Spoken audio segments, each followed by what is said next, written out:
જો તમે બજારમાંથી પીળા કલરના ચણા ખાતા હોવ તો સાવધાન થઈ જજો. આ ચણા કદાચ જીવલેણ સાબિત થઈ શકે છે. ઉત્તર પ્રદેશના ગોરખપુરમાં ફૂડ વિભાગે પીળા કરેલા શેકેલા ચણાની 750 થેલીઓ જપ્ત કરી છે, જે ખાવા યોગ્ય નહીં હોવાનું તપાસમાં બહાર આવ્યું છે. આ ઝેરી ચણા ખાવાથી લીવર અને કિડનીને નુકસાન થવાની શક્યતા છે. ગોરખપુરના રાજઘાટ વિસ્તારમાં મા તારા ટ્રેડર્સ નામની દુકાનમાંથી આ ઝેરી શેકેલા ચણા પકડાયા છે. શેકેલા ચણાને પીળા બનાવવા માટે કપડાં રંગવા માટે વપરાતા સિન્થેટિક યેલો ડાયનો ઉપયોગ કરવામાં આવતો હતો, જે લીવર અને કિડનીને નુકસાન પહોંચાડી શકે છે.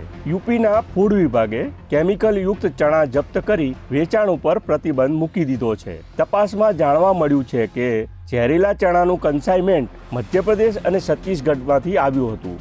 આ ઝેરીલા ચણા ગોરખપુરથી દેવરિયા, બસ્તી, આઝમગઢ, મઉ અને સિદ્ધાર્થનગર જિલ્લાઓમાં સપ્લાય કરવાના હતા. જપ્ત કરાયેલા ઝેરી ચણાના 2 નમૂના લઈ લેબોરેટરીમાં પરીક્ષણ કરવામાં આવ્યું હતું, જેમાં પીળા રંગની ભેળસેળની પુષ્ટિ થયા બાદ ફૂડ વિભાગે જવાબદારો સામે કાર્યવાહી શરૂ કરી છે. Bureau report, benefit news.